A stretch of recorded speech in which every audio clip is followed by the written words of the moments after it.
This is Yair Davidiy, speaking to you from Jerusalem, the capital of Israel.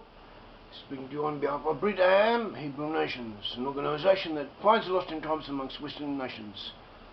And we show this, and we prove it, and we research it, and reveal the results of our research, and we also work towards reconciliation between Judah, that is the Jewish people, and the lost in tribes of Israel, that is the nations of Western Europe and the USA, Australia, New Zealand, Canada, and South Africa, and so on. And this is what we believe in, this is what we work for, and this is what we stand for. These are the 3 R's of Brit-Am: research, revelation, reconciliation. In addition to that, we also study the Bible and give over points concerning our understanding of the Bible, and this is part of our reconciliation work to emphasize and enhance the biblical consciousness of whosoever is interested in the subject, and of all Israelites. So in Numbers, we're now concerned with the book of Numbers, chapters 13 and 14. That is concerns the incident of the spies who were sent into Canaan to spy it out and bring back a report to the children of Israel who were about to enter the land and conquer it. And they'd just come out of Egypt, and they had passed through the wilderness. Now they stood at the borders to Canaan, and they were about to enter it and conquer it. And on this subject of the spies, we have given several talks already, and we have discussed it, and we have articles on it, and we have gone into it quite well. But presently we just come to bring up one point of interest. It's worth listening to and worth paying attention to. So, as we said, the spies had gone into the land of Canaan, and they'd come back and they gave a negative report. 10 of the spies gave a negative report. 2 of the spies, Yair from the tribe of Ephraim and Caleb from the tribe of Judah, gave a positive report. So concerning the negative report, we find that it says, Numbers 13, now they departed and came back to Moses and Aaron and all the congregation of the children of Israel in the wilderness of Paran at Kadesh. They brought back word to them and to all the congregation and showed them the fruit of the land. And they told them and said, we went to the land, you sent us, it flows with milk and honey. And this is the fruit. Nevertheless, the people who dwell in the land are strong. The cities are fortified and very large. Moreover, we saw the descendants of Anak there. The Amalekites dwelt in the land of the south. The Hittites, the Jebusites, and the Amorites dwelt in the mountains. And the Canaanites dwelt by the sea and along the banks of the Jordan. And Caleb quieted the people before Moses and said, let us go up at once and take possession, for we are well able to overcome it. The men who had gone up with him said, we are not able to go up against the people, for they are stronger than us. And they gave the children of Israel a bad report of the land which they had spied out, saying, the land through which we had gone as spies is a land that devours its inhabitants. And all the people whom we saw in it are men of great stature. And there we saw the giants, the descendants of Anak, came from the giants, and we were like grasshoppers in our own spirit. And so we were in their sight. And so this is what happened. Caleb and Yair gave a positive report. The other spies gave a negative report. As a result, God was angry with the people, and He decreed that that all of that generation should stay in the wilderness, and they should die out in the wilderness, and their children would come into the land. And this was a day of calamity for all the house of Israel.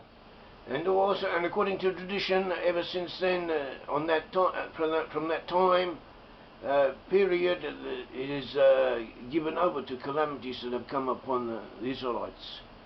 So this is what happened, and the discussion of what happened and the ins and outs of it we have given elsewhere. Now we're going to mention just one point. We saw that the negative report the spies brought back, they said, amongst other things, that there were giants in the land, that the people were strong and so on, the cities were fortified. And also it says that the people were of great stature. It says the land through which we have gone as spies, is a land that devours its inhabitants, and all the people whom we saw in it there are men of great stature, men of great stature. That was one of the points they brought up to terrify the rest of Israel and to demoralize the Israelites. And as a result, the Israelites were demoralized and they rebelled against Moses and Aaron and against God himself, and as a result they were punished. So one of the points they brought up was that the men of great stature in the land, and this caused the demoralization. This word, the men of great stature, in Numbers 13:32, men of great stature, as it is translated men of great stature in Hebrew, Anshe Midot. Anshe means men of, and Midot means measurements, literally men of measurements, men of measurements. In other words, literally men of measurements, in the connoting men of large stature, men of large measurements. And that is the way, that is fair enough, that is a good enough translation. It is acceptable, and that is it is usually understood. We have a principle, however, that in biblical exegesis, commentary and understanding, that sometimes one word or one expression or some certain point can have more than one applications. And this is the way the Hebrew language is built. This is the way the Hebrew stories in the Bible are built. Sometimes they can be both true in the literal sense and also have an allegorical application. So maybe parables for something else, or there might be a word of exhortation, or a word that is built or changed in a certain way to tell you that it has more than one meaning and that both meanings are applicable.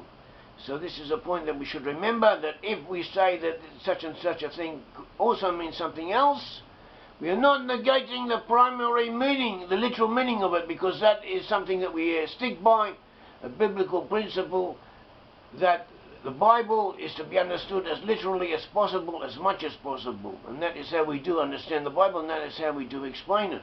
But other explanations are also applicable, and we have to take everything together in order to get as much as possible an overall comprehension of what we're being told, what the real message is.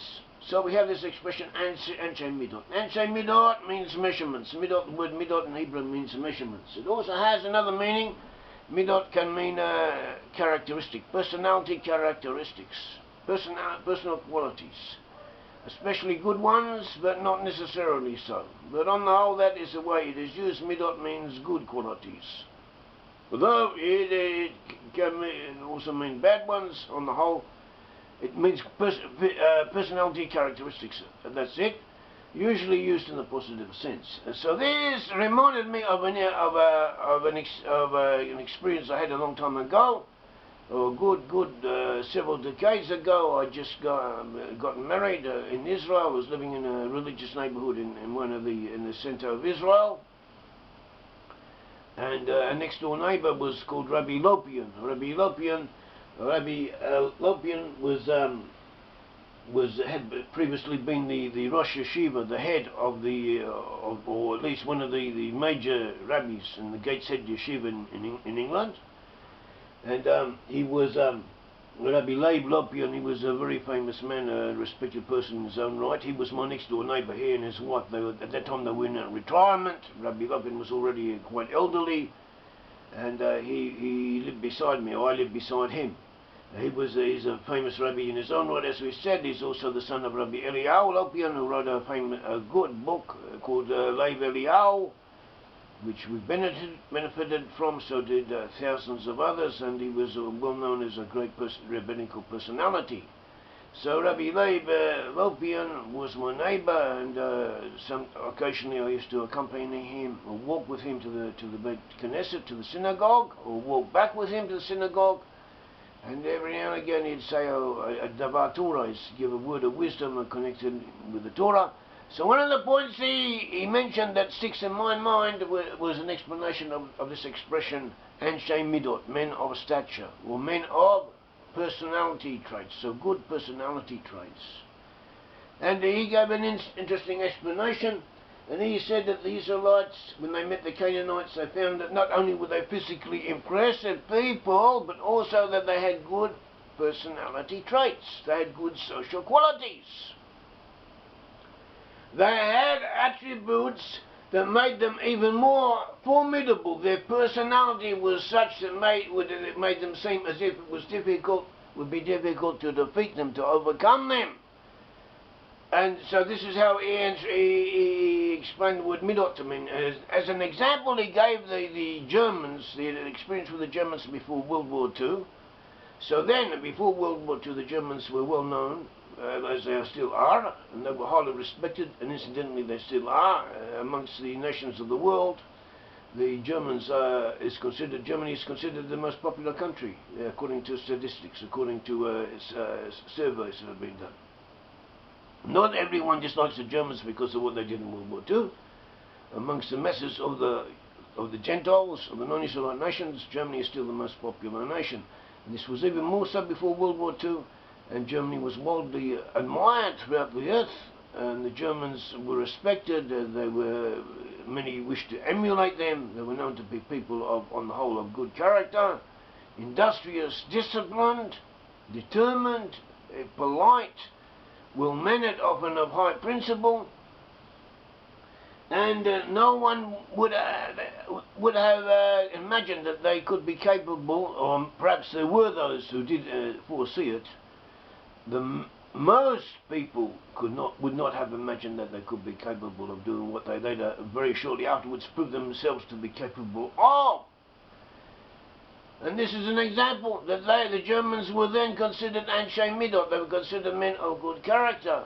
And also, when after the World War started, because of their reputation, because of the impression they give of being people who had these good points going from them, of being disciplined, united, dedicated, and so on, it was realized that it was feared. This added to the trepidation that the Allies faced, and the formidability that seemed to be before them, to the difficulty that they thought they would have in defeating them. But nevertheless, this attitude of attributing good points, of emphasizing the positive characteristics of the enemy, was what the spies had done, what the wicked spies had done, and because of this, because they had done this, they demoralized the people, and they caused a calamity to Israel. And so too in our times we have enemies, Israelite nations. By Israelite nations I mean the USA, Britain, and nations of Western Europe, the state of Israel.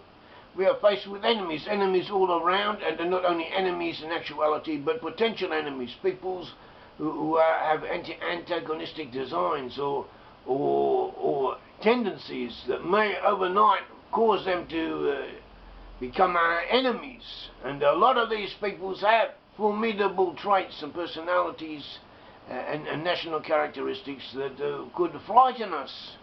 And but we should realize that God is with us, and God will help us overcome if we go in His way and do His will as well as we can. For instance, the Chinese are very numerous. They're much more numerous than we are. They're also united. They're also disciplined, obedient, and they have a social cohesion. They could be formidable enemies against us. The Arabs, the Muslims in general, the Muslims are fanatic and self-sacrificing. They are fierce, and this too is a formidable, makes for a formidable opponent, or at least potentially a formidable opponent. But if God is with us, we can defeat them. So too the Japanese. The Japanese are intelligent. The Japanese are united. They are homogeneous. They have things going for them, and but God willing, if we have to, we can defeat them with God's will if it comes to that. And same applies to the Russians, to the Germans, and to all the other potential enemies of Israel. All of them have things going for them, have strong points, in some ways, comparatively speaking, or relative to ourselves, are better than us in many ways.